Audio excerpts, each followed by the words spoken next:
काफी लोग stock market की अच्छी खासी जानकारी रखते हैं। शेयर मार्केट में वो शेयर खरीदते भी हैं और बेचते भी है।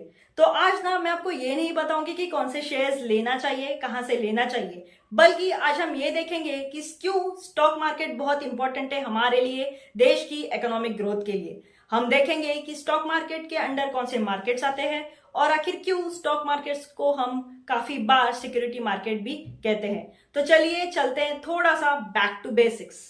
नमस्कार, मैं हूं अंकिता काले और आप देख रहे हैं इन्वेस्ट क्वीन। स्टॉक मार्केट ना एक ऐसी जगह है जहां बायर्स और sellers they come together to trade in shares. तो बहुत पहले ये एक फिजिकल लोकेशन हुआ करती थी। इमेजिन कीजिए 19th सेंचुरी में मुंबई में किसी बरगद के पेड़ के नीचे all brokers use to come together, डब्बा पार्टी के लिए नहीं लेकिन to make deals to trade in shares. तो समय बीतता गया and this led to the formation of Bombay stock exchange.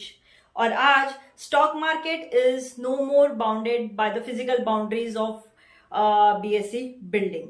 All thanks to technology कि आप मुंबई में नहीं लेकिन कोई और भी सिटी में हो तो आप आसानी से घर बैठे भी यूजिंग थ्रू वेरियस पोर्टल्स आप शेयर मार्केट में पार्टिसिपेट कर सकते हैं, शेयर खरीद सकते हैं, शेयर्स बेच सकते हैं। तो ये various portals for example ICICI direct हो गया, जीरोधा हो गया या फिर कोटक सिक्योरिटीज हो गया। तो शायद ये वही लोग हैं जो बहुत समय पहले बरगद के पेड़ के नीचे बैठ के डील्स करते थे, they used to trade in shares. तो हम ना इसी में से कोई पोर्टल यूज करके, फॉर एग्जांपल आईसीसी डायरेक्ट का अगर आप पोर्टल यूज कर रहे हैं तो उस पोर्टल पे आप अपना ऑर्डर प्लेस करते हैं और आईसीसी डायरेक्ट आपका ऑर्डर और आपके बिहाफ पे बीएसई को पास ऑन कर देता है, आपका ऑर्डर प्लेस कर देता है। यह है बहुत ही बेसिक। अब इसी स्टॉक मार्केट को हम सिक्योरिटीज मार्केट कहते हैं। तो सिक्योरिटीज मार्केट ये वर्ड कहां से आया, इसका मीनिंग क्या है? पहले मुझे भी, जब मैं पढ़ाई नहीं करती तो मुझे भी समझ नहीं आता था। मुझे लगता था कि ये market, this market is so risky, तो सिक्योरिटीज ये वर्ड इसको कहां से जुड़ गया। फिर मैंने पढ़ाई की तो अब मुझे पता है।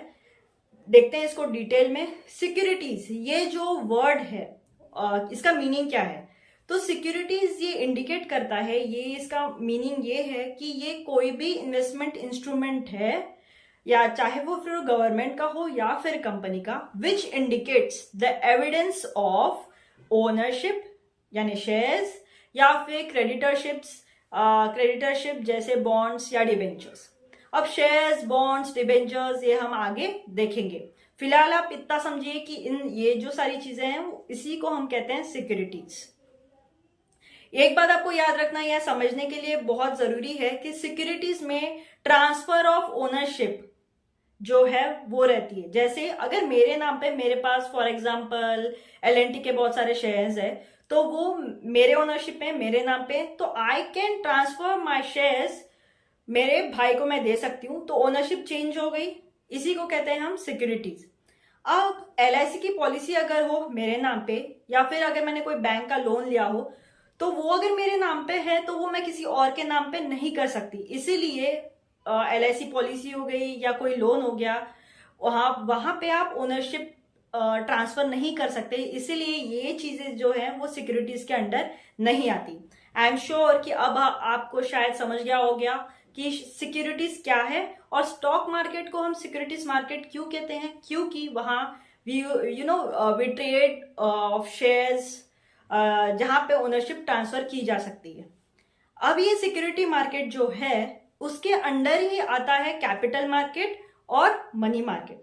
ये जो मार्केट है ऐसा नहीं है कि इनका कोई फिजिकल लोकेशन है अलग, कैपिटल मार्केट की बिल्डिंग अलग फिर मनी मार्केट की एक बिल्डिंग, ऐसा नहीं है। ये जो डिवीजन है वो लॉजिक पे बेस्ड है। और वो लॉजिक क्या है देखते हैं। कैपिटल मार्केट एक ऐसा मार्केट है जहां पे लॉन्ग टर्म फाइनेंशियल इंस्ट्रूमेंट्स का ट्रेड होता है, ठीक है। और मनी मार्केट एक ऐसा मार्केट है जहां शॉर्ट टर्म फाइनेंशियल इंस्ट्रूमेंट्स का ट्रेड होता है। जिस शॉर्ट टर्म यानी जिनका मैच्योरिटी 1 साल के अंदर हो। अब जब हम शेयर्स खरीदते हैं तो आखिर वो पैसा कहाँ जाता है, किसके पास जाता है? और ये जो सवाल है और इसका जो आंसर है वो हमें इंट्रोड्यूस कराता है 2 और मार्केट से। कोई भी कंपनी हो उसे अपने ग्रोथ के लिए पैसे की, कैपिटल की जरूरत होती है। और to raise the capital what the company can do it can issue new shares to the persons outside the company. ऐसे करने से it is transferring its fractional ownership to shareholders, और बदले में वो कंपनी को पैसा मिल जाता है जो वो अपने बिजनेस के लिए, अपने ग्रोथ के लिए इस्तेमाल करती है। तो ये जो एक्टिविटी है, यही एक्टिविटी को जो एक्टिविटी है वो है प्राइमरी मार्केट की। यानी प्राइमरी मार्केट ये एक ऐसा मार्केट है जहां जब कंपनी कैपिटल के सर्च में, पैसे के सर्च में, जो उसको अपने ग्रोथ के लिए चाहिए है, उसके सर्च में पहली बार पब्लिक से कांटेक्ट में आती है। फॉर एग्जांपल जैसे इनिशियल पब्लिक ऑफर यानी आईपीओ, तो ये हुआ प्राइमरी मार्केट। तो फिर सेकेंडरी मार्केट क्या है? अब शेयर्स मार्केट में आ गए, मैंने शेयर्स ले लिए, मुझे वो बेचने भी है और शायद आप में से किसी को वो खरीदने भी है। तो वो जो शेयर्स है वो हम आपस में खरीद रहे हैं, बेच रहे हैं, तो there is no involvement of the company. तो ये बात हो गई, ये जो चीज है वो है सेकेंडरी मार्केट। ये प्राइमरी मार्केट और सेकेंडरी मार्केट जिसकी मैंने अभी बात की, तो ये हम कैपिटल मार्केट जो मैंने आपको पहले बताया था उससे रिलेटेड है, हम मनी मार्केट की अभी बात नहीं कर रहे। तो जैसे आप न्यूज चैनल्स पे सुन रहे हो या आर्टिकल्स में अगर आपने पढ़ा है कि सेकेंडरी मार्केट में आज ये हुआ, सेकेंडरी मार्केट में हमने ये खरीदा, तो they are actually referring to the secondary capital market जहां ये सारी चीजें हो रही है। सेकेंडरी मार्केट में कंपनी का कोई इन्वॉल्वमेंट नहीं होता। तो चलिए देखते हैं कि प्राइमरी मार्केट और सेकेंडरी मार्केट को बेसिकली उनकी जो एक्टिविटीज है उससे वो डिफरेंशिएट होते हैं। लेकिन जो ऑलरेडी शेयर्स हैं, the fractional ownership of the company is transferred from one share holder to the another. In primary market, on the issue of shares, company receives money itself for operating or for growing its business. And in secondary market, the money changes hands between different shareholders. The company is not involved, and the company does not get any money. In primary market, like IPO, FPO and right issues, ये चीजें होती हैं of exchange funding provided by the angel investors, venture capitalists, funds directly to the company. But in secondary market, most of the buying and selling that is happening on the day to day basis वो secondary market में होता है।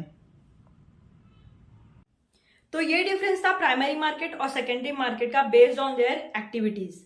अब economic growth के लिए ना पैसा यानी कैपिटल की बहुत जरूरत होती है।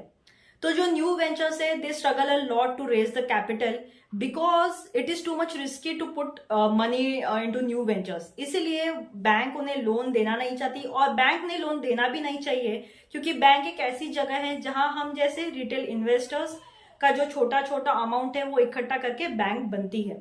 तो ऐसे सिचुएशन में न्यू वेंचर्स को हेल्प करने आ जाते हैं angel investors and venture capitalist. अब आसान शब्दों में अगर मैं आपको समझाऊं तो एंजल इन्वेस्टर्स ऐसे लोग हैं, high net worth people who are ready to take the risk, और वो पैसा डालते हैं न्यू वेंचर्स में, न्यू कंपनीज में, ये सोच के कि आगे जाके वो कंपनी जो है वो बहुत बड़ी बन जाएगी, बहुत फेमस बन जाएगी, और बदले में वो उस कंपनी का थोड़ा सा हिस्सा इक्विटी ओनरशिप ले लेते हैं। अब जब ये न्यू वेंचर जो है, न्यू कंपनी जो है वो एक बार बड़ी बन गई तो ऑटोमेटिकली उसका रिस्क कम हो जाता है और लोग उसके शेयर्स खरीदना स्टार्ट कर देते हैं। अब ये शेयर्स खरीदने के लिए, बेचने के लिए बहुत ही वाइब्रेंट सेकेंडरी मार्केट की जरूरत है। अर्ली इन्वेस्टर्स जो हैं, जिन्होंने रिस्क लेके स्टार्टिंग में ही न्यू वेंचर्स में अपना पैसा लगाया, अब वो अपना रिवॉर्ड ले सकते हैं अपने स्टार्टिंग के जो शेयर्स है वो सेकेंडरी मार्केट में बेच के। तो यानी अगर बहुत ही सेकेंडरी मार्केट बहुत ही वाइब्रेंट हो तो अर्ली इन्वेस्टर्स ऑटोमेटिकली मोटिवेट हो जाते हैं, और क्योंकि उनको रिवॉर्ड मिल जाता है वो आसानी से अपने शेयर्स बेच सकते हैं, क्योंकि सेकेंडरी मार्केट वाइब्रेंट है इसलिए वो मोटिवेट होते हैं और वो नेक्स्ट टाइम और भी पैसा डाल सकते हैं न्यू वेंचर्स में।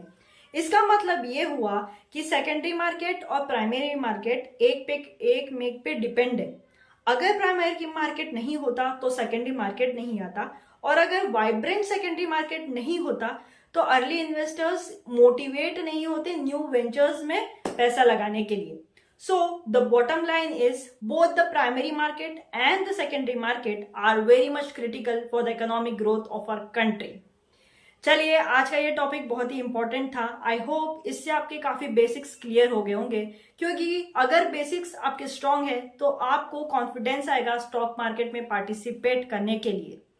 आज का ये टॉपिक आपको कैसा लगा प्लीज कमेंट सेक्शन में बताएं, और जिससे मुझे हेल्प होगी कि मुझे और कहाँ इंप्रूव करना चाहिए। मिलते हैं नेक्स्ट संडे को एक नए टॉपिक के साथ to help you to improve your personal finance, और एक जनरल फाइनेंस अवेयरनेस भी इससे आती है।